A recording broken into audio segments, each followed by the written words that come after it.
Do, do, do, do.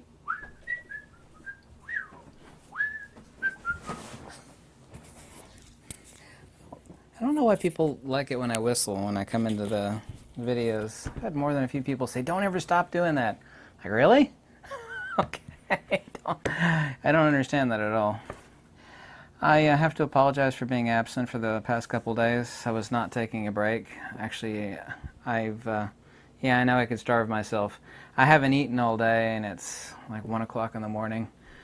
Um, I've been insanely busy, and I uploaded a picture onto the community page showing what I was building. I had some solar panels, some really huge 41-pound solar panels came in. Not for me, however, I get to keep one. And I had to come up with, in my head, a unique, ultra-lightweight kickstand design that would hold its place for the solar panels. And they're very fragile and very, very heavy. And they're covered in tempered glass. So that's what I've been doing all day today. And it's just blasting hot outside. You know, just they came with a trucks to unload these solar panels. The guy that I built the stands for came over and picked them up later in the day, but yeah, nothing like moving solar panels in 93-degree heat. I have to leave a comment for those English folks. Stiff upper lip, whatnot. Hello, sir. You made that lady so very happy on the lady in Bristol with her wood-burning stove. I'd like to read you the email that she sent me, because a couple of you emailed me to forward helpful information. One of them was lawyer, barrister, right? Excuse me, to her, and she got those, and I told her I made the video, and she read every comment in the video, and she said, "Oh God, thank you so much for the email. I'm a loss for words. These messages are restoring my faith in the human race. Seriously, Ken, your messages are really helping me. My depression has meant that I've withdrawn from the world and have been losing faith in the human race. Just a few special kind words fill me with joy. I'm crying tears of joy for the first time in years." See, that is what social media is supposed to be. You know, the video that I made trying to help that lady in Bristol, England, you know, it's not monetized. I'm just trying to be helpful. That's what social media should be. Helpful, useful information, because I've never been to England. I mean, I'm part English, but I don't know anything about your laws and regulations over there. I asked for you, if you could, to help the lady, and like I said, I got a few helpful emails that I forwarded it on to her, and apparently that was incredibly helpful. It said, "Crying tears of joy for the first time in years." That's awesome. That's what makes me feel good. That's very nice. I'm glad I made that video, and I'm glad you all were able to help her. I mean, that's really what a fundamental cornerstone of social media should be. You know, people sticking together, trying to be helpful, instead of everybody tearing each other down, which of course is mostly what social media, well, not mostly, it just seems like that. It's not actually mostly. It just seems like that sometimes. I find it ironic, you know, that me being a smart critter that I am, very, very smart, that people need to inform me, you know, that I'm fat, bald, and tattooed, as if I didn't know that. I think people just want to get their angst out of their daily life, whatever their miseries are, and, you know, like, I find it weird that people that really, really hate me will, like, they'll tune in. It's like Howard Stern. I mean, like, half his viewers said that they tuned in. They hated him, but they just keep tuning in to see what he say next. You get these people, and I tell these people to send me emails, like really hateful emails, and I don't discuss any sensitive subjects. And I was like, you know, you should watch something. I'll tell them an email. I say, you know, you should watch something that makes you happy, that you like. And they don't take that very good advice, which I find very strange. Interestingly enough, like every month or two, I'll get like a death threat, which I don't care. I'm not afraid of people. Not afraid of anything. You know, I think like social media is so strange sometimes. I mean, part of it is. I mean, not trying to stereotype social media. That if I made videos just about cute fuzzy bunny rabbits, I mean, there'd be somebody out there that would like lose their mind in anger. He's like, this is my fuzzy bunny rabbit. Look at it. He's, I just made videos of cute bunny rabbits eating carrots and raspberries. It's probably still get death threats and hate mail due to the way I look or my voice or, any countless number of reasons. Interestingly enough, in the past 48 hours, I've gotten a strange email from this person, and it's just like radical, incomprehensible gibberish.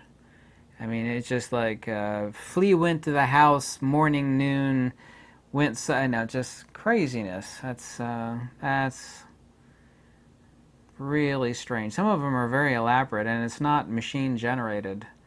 I can tell because some of them, they vary in size. I'm like looking at this stuff. I'm not reading all of it, but they're not machine generated. Someone actually sat there and typed out this, really. I was like, what on earth is this? What on earth is this? Life's too short for me to try to figure that out. Anyway, after sweating my guts out today, and I know this is not important, but I mean, I have to apologize for being absent for the past couple of days. I've been insanely busy not taking a day off. After sweating my guts outside with those solar panels in the heat and building that elaborate contraption kickstand for them, I got 2 phone calls. I was on the phone today helping people out on stuff for over a total of 4 hours. The last one just ended like 40 minutes ago. I was on the phone with a nice Russian guy for an hour and 40 minutes or something. He was very, very nice. I actually get along great with Russian folks since I lived in Russia. And being able to speak Russian helps, even though we were speaking in English mostly. And he was very nice. He kept saying, I just can't tell you. I watched so many of your videos on metaphysics and bought some of the books you recommended, and you're so helpful. And he just kept saying he wanted to say thanks. And he says, I don't think you realize how many people you help on that front. And honestly, I don't get, much feedback on that. I mean, I get some feedback on that, but it's nice, to get a phone call with a positive feedback like that. So I was glad I was helpful. It's like, I've been buying these New Age books, and they're just useless, and you recommended real gold stuff. The real stuff, and it's so helpful, and he just kept saying thank you, and I was like, well, that's very, very nice. I don't know what you all think about this. I was told by a bunch of Australians. Sydney's in lockdown for at least a minimum of 2 weeks. I told everybody this was coming. They'll say it's the new India bug. What are they calling it? The Delta bug, right? So yeah, right. Okay. I won't comment on that. I'll just rolling my eyes. I predicted this. I knew that would happen. Since Australia is in their winter time right now, I assume that that's what's going to happen to like Europe and the United States when it rolls into late fall and winter. It's like, ooh, the United States has got the new bug a la Delta. Yeah, we need to whip out your face diapers again and lock it down. Let's see that happen. Let's see it happen. As you can tell from the weird facial expression I'm making.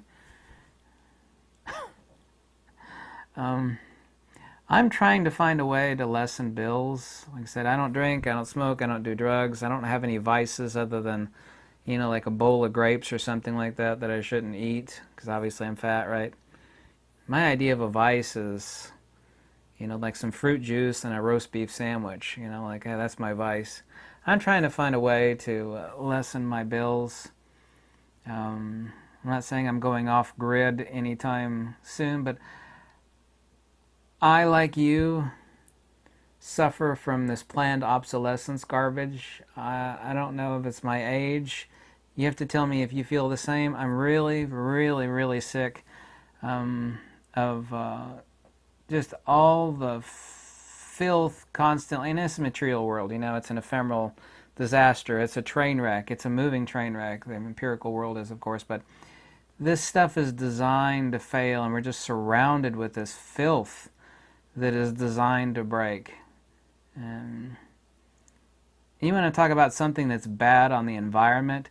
The corporate elitism in the disgusting, and that's not capitalism, it's called corporatism, by the way, if you don't know the difference. The disgusting corporatism that builds all this trash that is designed to break down at a set period, like water heaters. My buddy got in contact, and I knew this basically about water heaters. I might replace my water heater like a year ago. He said, what is a water heater that's basically, everything's going to break? Basically good. He said it doesn't exist. They don't even design them to last. There's just so much filth like that in our life. The only thing I know is not going to break, anything can break, of course, are these super, super industrial sewing machines that are just absolute boat anchors. They're just case-hardened steel beasts, and I don't regret buying them. But everything else, everything's going to break down. I got to tell you, just me and you, I don't know if you feel the same way. I am brim sick. I think that's an English saying, yes, brim sick of just being surrounded by all this self-destructing plastic garbage and stuff that's not designed to last. Certain tools, I will buy antique tools, even though it's an inferior tool. I don't care if it's slightly inferior. There are many examples of tools that I bought that are antique. I don't care that they're slightly inferior because I know they will basically last the rest of my life. I don't know if you're with me, but I am filthy sick of all this planned obsolescence garbage, and I am trying to keep my life away from that as much as possible. It's the reason why I drive a Toyota. Any car and every car always breaks down, but Toyota's got the best track record. I mean, that's the reason why I'm really never going to buy anything other than a Toyota. I don't care if you like Toyota or not. I mean, I just don't have to. And I'm trying to make everything in my life that way as much as possible. If it comes to the point that I need to move down to the cabin, because my cabin has no plumbing, and I don't care about that. I mean, go out in the woods and, let it rip. I love the fact that my cabin has no plumbing. People that I say, has your cabin got plumbing? Is like, no. They're like horrified. I'm like, yeah, it's awesome. It's just something else I don't have to deal with. I don't care that it doesn't have plumbing. My sink just drains into the yard.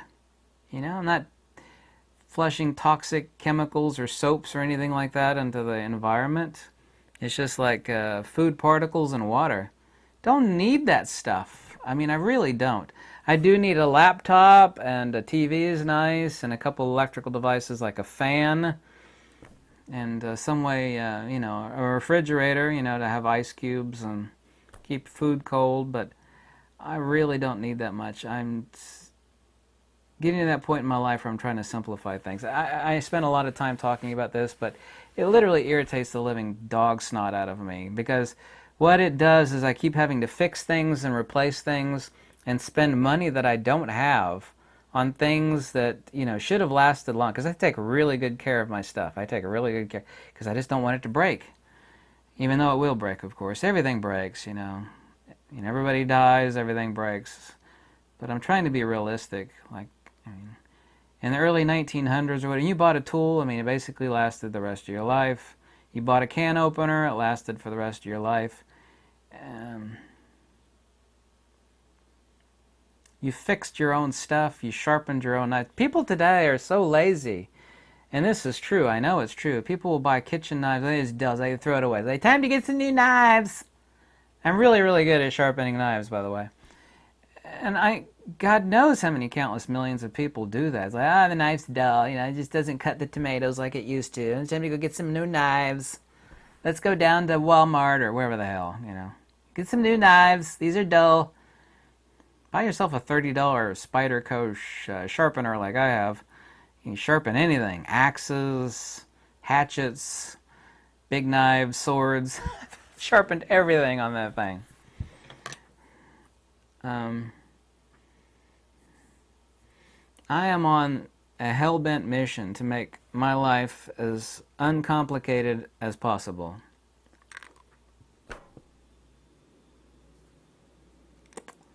This is a fake pipe, by the way. I don't smoke anything.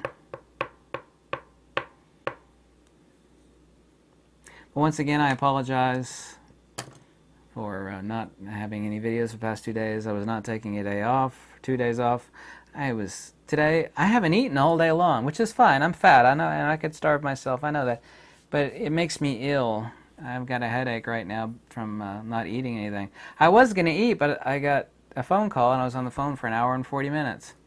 I don't like to eat on the phone. You know, nobody wants to listen to. I hate. There's a guy that I know. He calls me, and he's always chomping on something. You could hear him. God, I hate when people do that. It's just so rude and awful.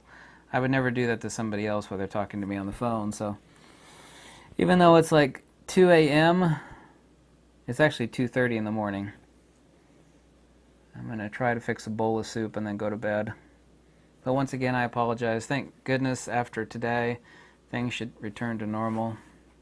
But thanks to all you English folk out there who helped that nice lady in Bristol. It was very kind of you. You really, really cheered her up. She said she cried for the first time in years. That is awesome.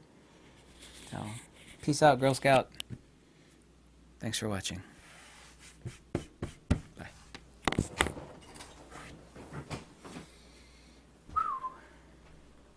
Man, I am so tired. I feel like I'm going to die. I'm so tired.